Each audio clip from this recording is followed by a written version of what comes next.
Hello viewers, I am once again Dr.K. Kumar, Associate Professor of Chemistry, Siddhartha First Grade College, Kumar.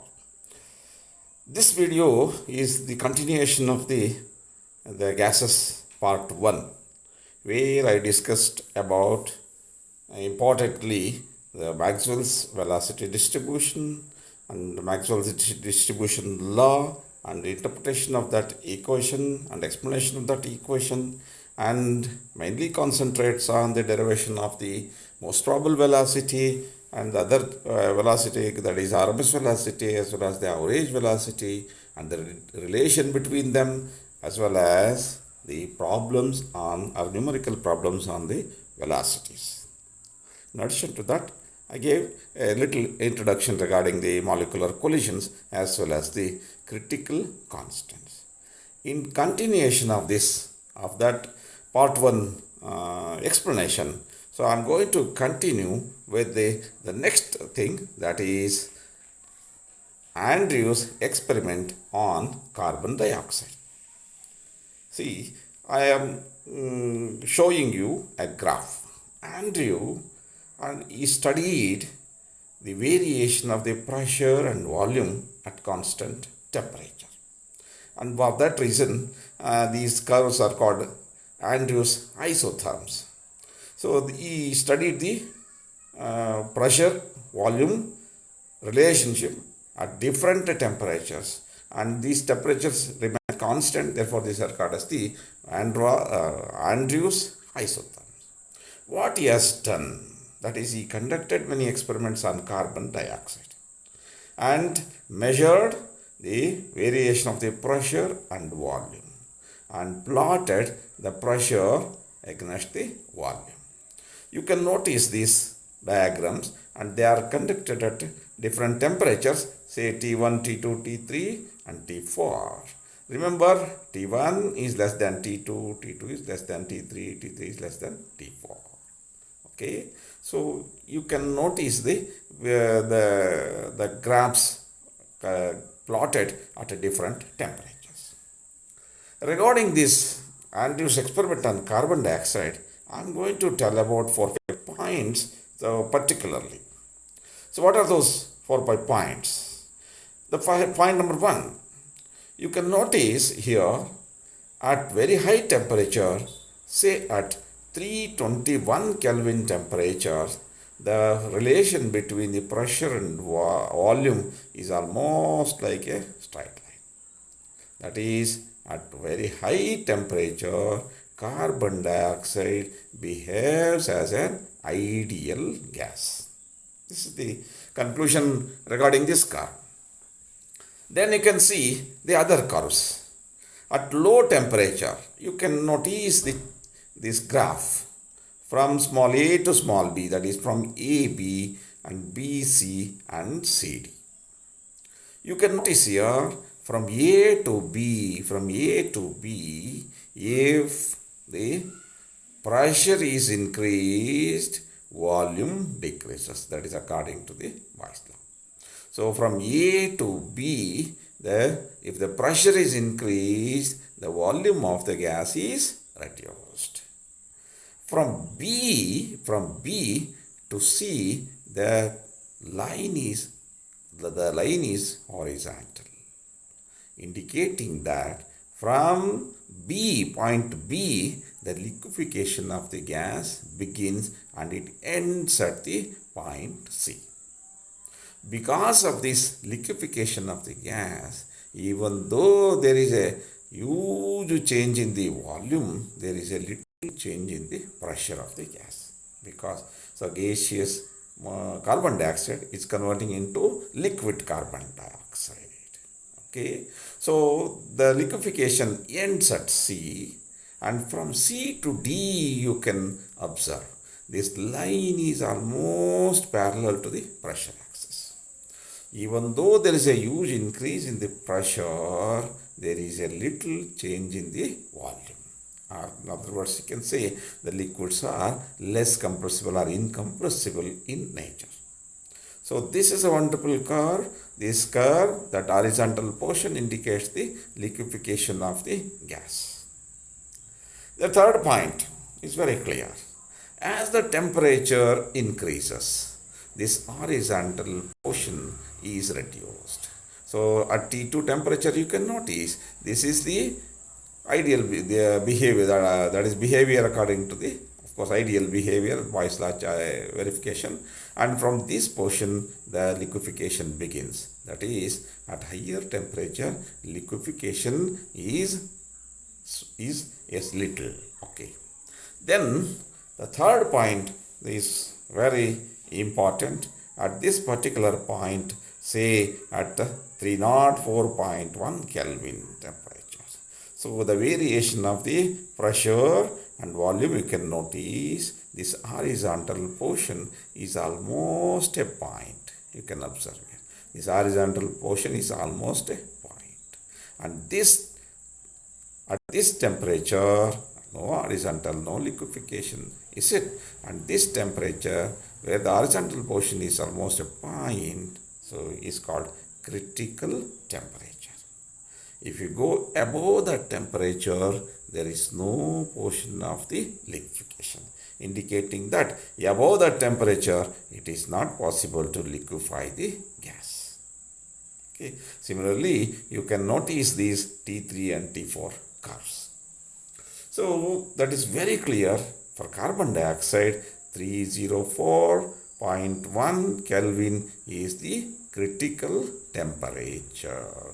This is the wonderful observation. And above this temperature, there is no question of liquefaction of the carbon dioxide gas.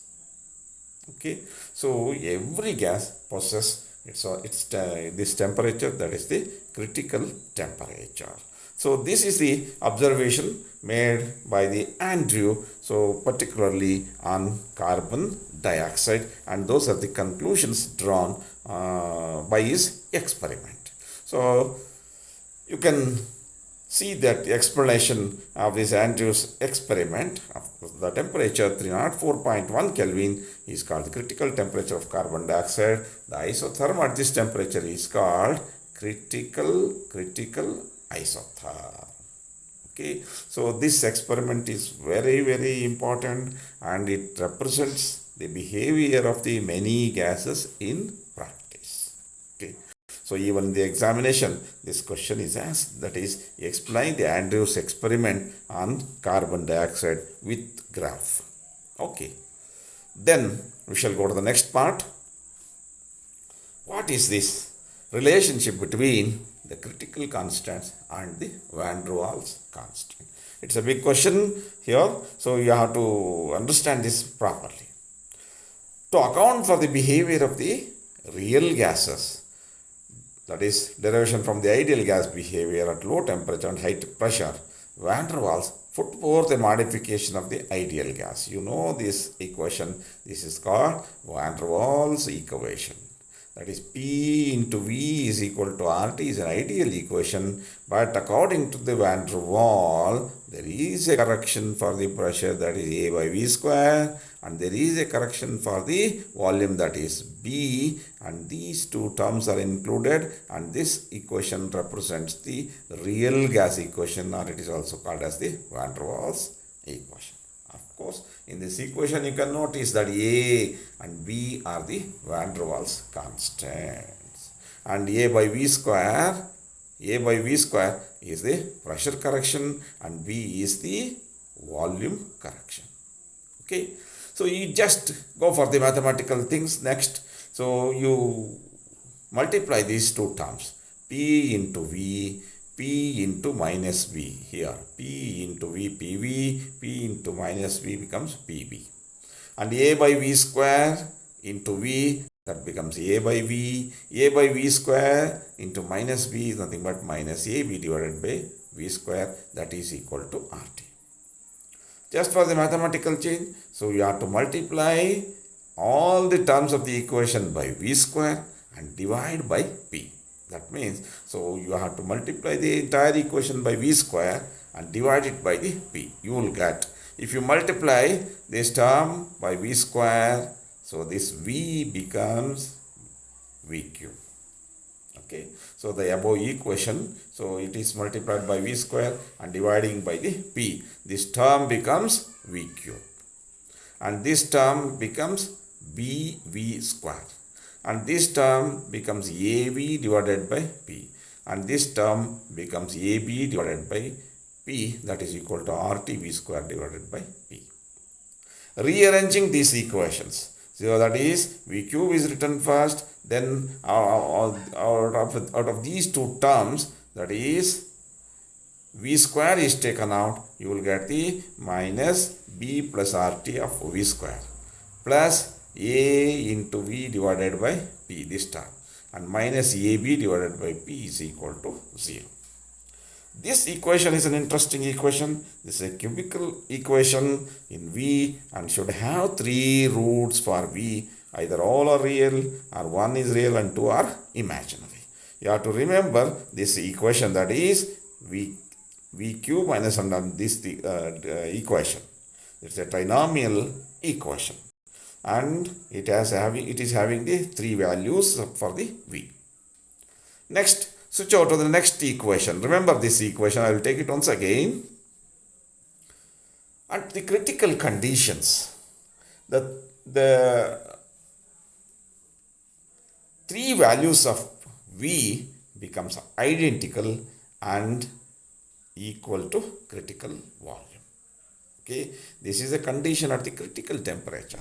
The 3 values of V become identical and equal to critical volume. That is, V is equal to Vc. Then you apply the knowledge of mathematics. If the Vc is taken to the left hand side, you will get V minus Vc is equal to 0. Then cubing on both the sides, you will get V minus Vc whole cube is equal to 0. Expanding the equation according to the A minus V whole cube, that is V cube minus 3Vc V square plus 3Vc square V minus Vc cube is equal to 0.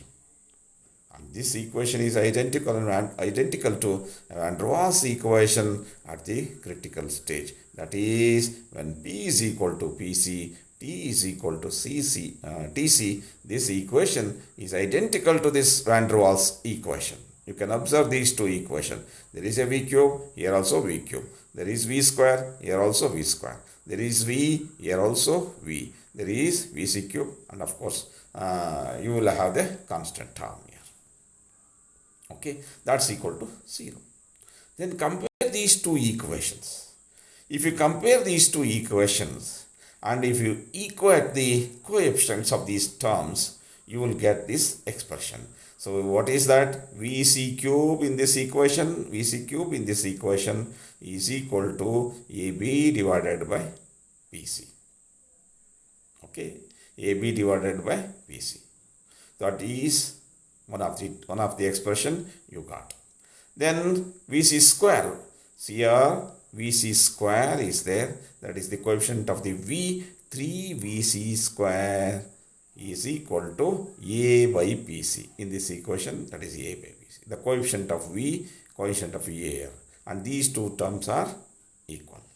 The third term, that is the 3Vc. Here, 3Vc is the term of the V square, and here the B plus RTC divided by PC is the term of the V square. Therefore, this equation becomes 3Vc is equal to B plus RTC divided by PC. By comparing these 2 trinomial equations, you will get 3 equations, that is Vc cube is equal to AB by P, 3Vc square is equal to A by Pc, and 3Vc is equal to B plus RTC divided by Pc. And of course, the values of critical constant can be evaluated from the above equations. From these 3 equations only, you can get the values of the critical constants. So you use these three equations. Divide equation 1 by equation 2. That is, Vc cube is equal to A by Pc. Vc cube is equal to A by Pc is divided by 3Vc square is equal to A by Pc. So you can get this equation. Okay. So divide this equation by this equation. Divide this first expression by the second expression, you will get this simple relationship. After the mathematical simplification, you will get this expression, that is Vc is equal to 3b. This is the first information, first relation, that is between the relation between the van der Waals constant B and the critical volume Vc. Then the next thing is very simple. You take out this second expression, that 3Vc square is equal to A by Pc, and 3Vc square is equal to A by Pc, and you will get the Pc expression. Pc is equal to A divided by 3Vc square from that equation. Then substitute the value of Vc in this expression, and you will get Pc is equal to A divided by 3 into 3b square. So 3b square becomes 9b square. 9 into 3, it becomes 27b square here. That is A divided by 27b square. That is nothing but the value of the Pc. So you got the value for the Vc here mentioned in this bracket, and you have got the value for the Pc at the end. Then this is the relationship between this expression is having the van der Waals constant A and B in the right hand side and Pc in the left hand side. Okay. Then to get the expression for the Tc, I'll go to this portion. That is, we know that 3Vc is equal to B plus RTc divided by Pc. Substituting for Vc and Pc and simplifying it, we know the value of the Vc. Vc is nothing but the 3b here. So if you substitute here, 3 into 3b becomes 9b here.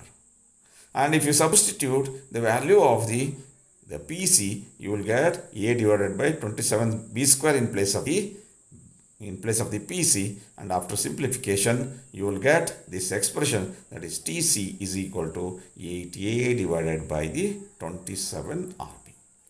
And these are the expressions, these are the relationship between the van der Waals constants AB and the critical constants Vc, Pc and Tc. Okay, this is a important question from the examination point of view. You have to learn this derivation, and it is a 4 marks or essay type question. Okay, so after getting this relationship, so you can go for the numerical problems. The numerical problems will be like this. Calculate the critical constants of oxygen gas given van der Waals constant. So we are supposed to calculate the critical constant for the oxygen. Here the van der Waals constants are given, that is A is given, B is given, R is known to you. Remember the unit of the A, Newton meter to the power of 4 per mole square. And B unit you should remember, mm cube, meter cube per mole. Okay, so the van der Waals constants are given, critical constants you are supposed to determine. If you know the B, you can directly calculate the Vc. So 3 into B. In place of B, you are trying to 3.18 into 10 to the power of minus 5, and you will get, after the simplification, this value. That is the Vc value.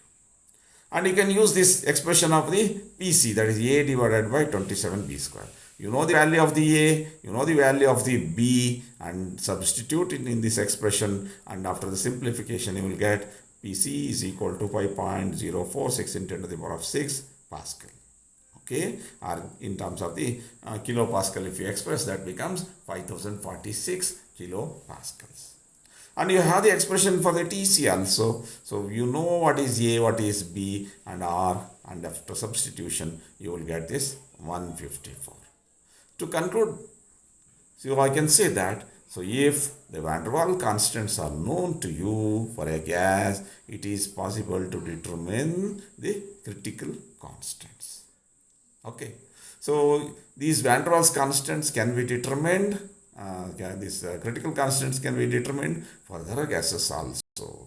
So these van der Waals constants are almost identical, and you can determine that one. Similarly, the critical constants of HCl are Tc, that is 325 Kelvin, and Vc is 8.10 into 10 to the power of minus 5 mole meter cube per mole. Calculate the van der Waals constant for the gas.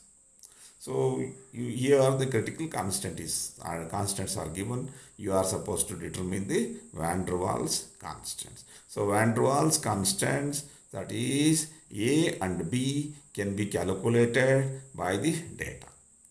Okay, so this for this HCl gas, you can notice here 2.7 into 10 to the power of minus 5 meter cube per mole is the van der Waals constant B for this HCl. The same formula we use, that is Vc is equal to 3B, B is equal to Vc divided by 3, and we know what is Vc, and we have substituted and simplified and got the van der Waals constant. You can use other expression, that is A is equal to 27 RTC divided, B divided by 8. By that you can calculate the A. Okay, that is if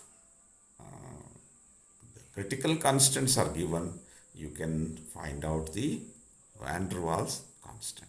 If van der Waals constants are given, you can find out the critical constant. So you can solve the other problems. They are given in the exercise of these problems. And another problem, a simple problem, calculate the van der Waals constant for chlorine given critical pressure and critical volume being respectively 93.5 into 10 to the power of 5 Newton per meter square and 1.397 into 10 to the power of 10 to the power of minus 4. So meter cube per 10 to the power of minus 4 meter cube per mole. Okay, so these values you can directly get from this expression, that is Vc is equal to 3B or B is equal to Vc divided by 3 from that expression. So you can get that, and substituting these values you will get the value of the A, and if you know the value you can find out the B. That is B is first calculated, then A also can be calculated. The numerical problems you can obtain from this textbook as well as in the previous examination question papers, and you can solve these problems. You can expect these sort of problems even in the examination. Then we shall proceed to the last discussion of this chapter, that is regarding the liquefaction of gases. I almost copied the things mentioned in the textbook. When the gases are cooled or compressed, the kinetic energy and or velocity of the molecules decreases correspondingly. Earlier I discussed that when the gas is cooled, the kinetic energy and or velocity of the molecule decreases correspondingly. Eventually, the velocity of the molecule is too slow to overcome the forces of attraction, and the gas molecules are converted into the liquid state. This is the concept behind the liquefaction of the gas. If the temperature is reduced, the velocity is reduced, or kinetic energy is reduced. If they are having the less velocity, they cannot overcome the intermolecular force of attraction and they go to the liquid state. The liquefaction of the gases can thus be brought about by cooling and by application of the pressure. However, as discussed earlier, unless the gas is cooled below its critical temperature, no liquefaction is possible. However, high the pressure may be. Even by the application of very high pressure, it is not possible to liquefy the gas above the critical temperature. Okay. There are various methods for the liquefaction of the gases, that is freezing mixture, evaporation at reduced pressure, etc. An important method of liquefaction of the gas is the Joe Thomson effect. It is popularly known as the JT effect. What is the JT effect? When a gas is compressed, and it is allowed to expand into a region of low pressure or vacuum through a small orifice, a fall in temperature is observed, and this phenomena was first observed by the James Joule and William Thomson, and therefore it is known as the Joule Thomson effect. In a very simple way, I can tell you, when a gas is passed from the region of higher pressure to a region of lower pressure through a small orifice, it experiences the cooling. The phenomenon is called the Joule Thomson effect. I try to explain this Joe Thomson effect, why the cooling is observed during the expansion of the gas from high pressure to a low pressure region. That is, the cooling is due to the fact that when the gas expands suddenly, internal work is done by the gas in overcoming the intermolecular force of attraction. That takes place at the expense of its energy. That is, when the gas is suddenly expanded, the molecules move away from each other and the work is done against the intermolecular force of attraction, but at the cost of the temperature. Therefore, the temperature falls down. Okay. The cooling, the ideal gas has no force of intermolecular attraction and hence no work of expansion is done and Joe Thomson effect is not observed. An ideal gas do not have the intermolecular force of attraction, therefore no question of working against the intermolecular force of attraction. Therefore, ideal gas, no, you cannot observe the Joe Thomson effect. In case of helium and hydrogen, however, you have noticed the graph, the heating is observed because these are the two gases which shows the negative deviation from the ideal behavior at low temperature. So these two gases, instead of showing the cooling effect, they show the heating effect. That is Joe Thomson heating effect. That is particularly for the hydrogen and the helium.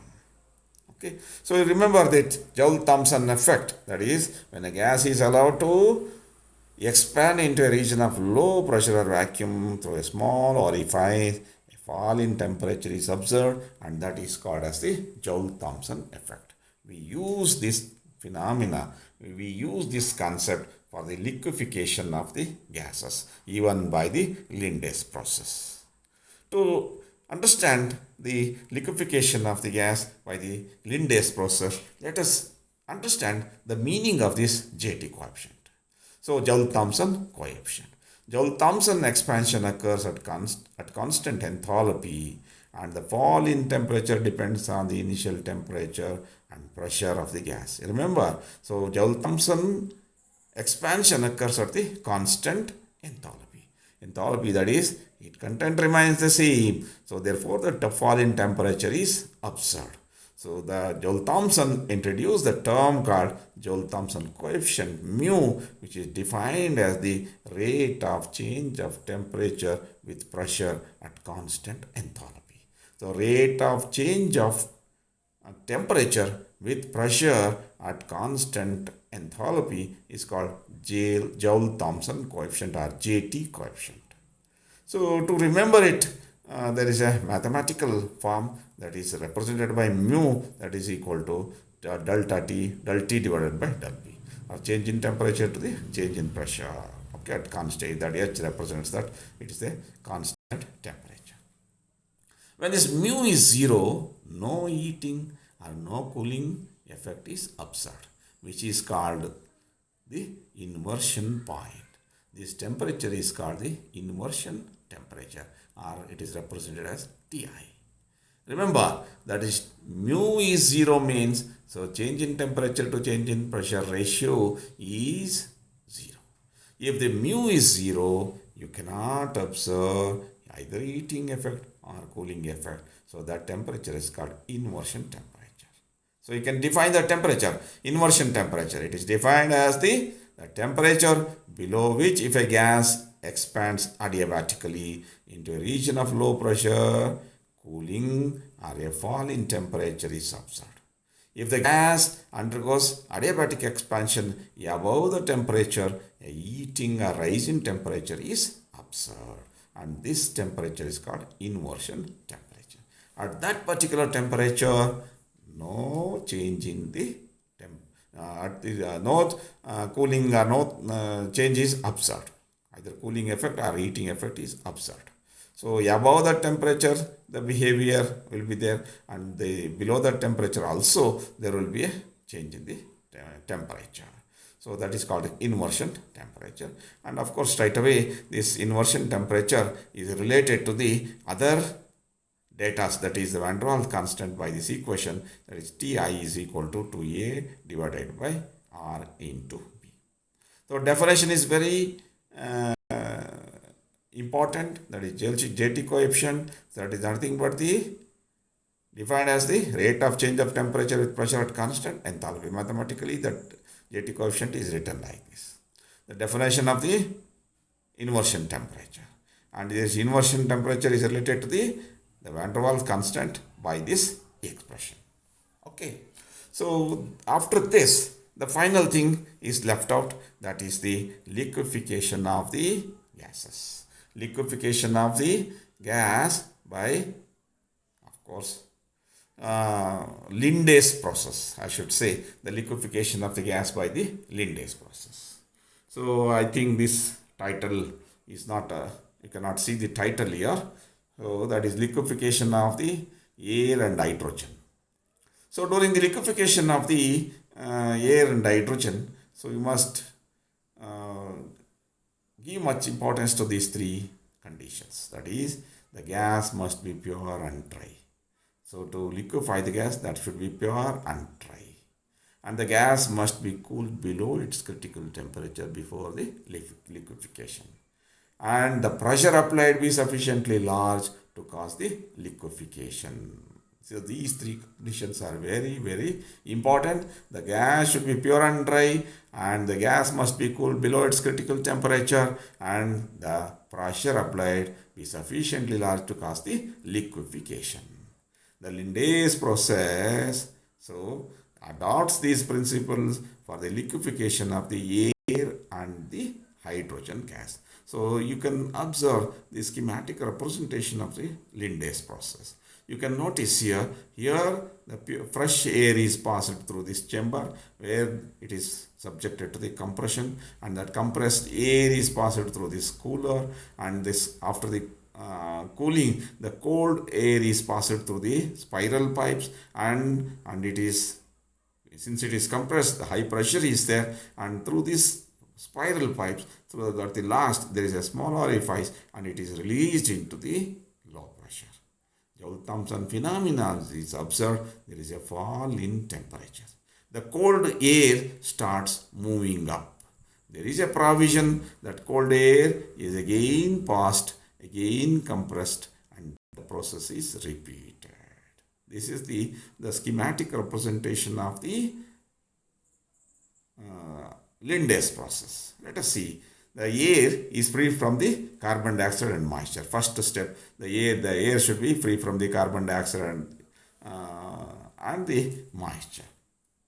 It is compressed to about 200 atmospheres. The air is compressed to about 200 atmosphere. Remember, so it is compressed to a very high pressure and then cooled by using the water bath and then allowed into the spiral pipes.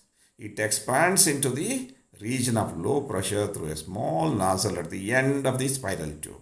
The gas gets cooled by the JT effect or Joe Thomson effect. The cooled air passes up the surrounding spiral pipe, thereby cooling the incoming gas, and it is further compressed, and the above process is repeated till the gas condenses to a liquid.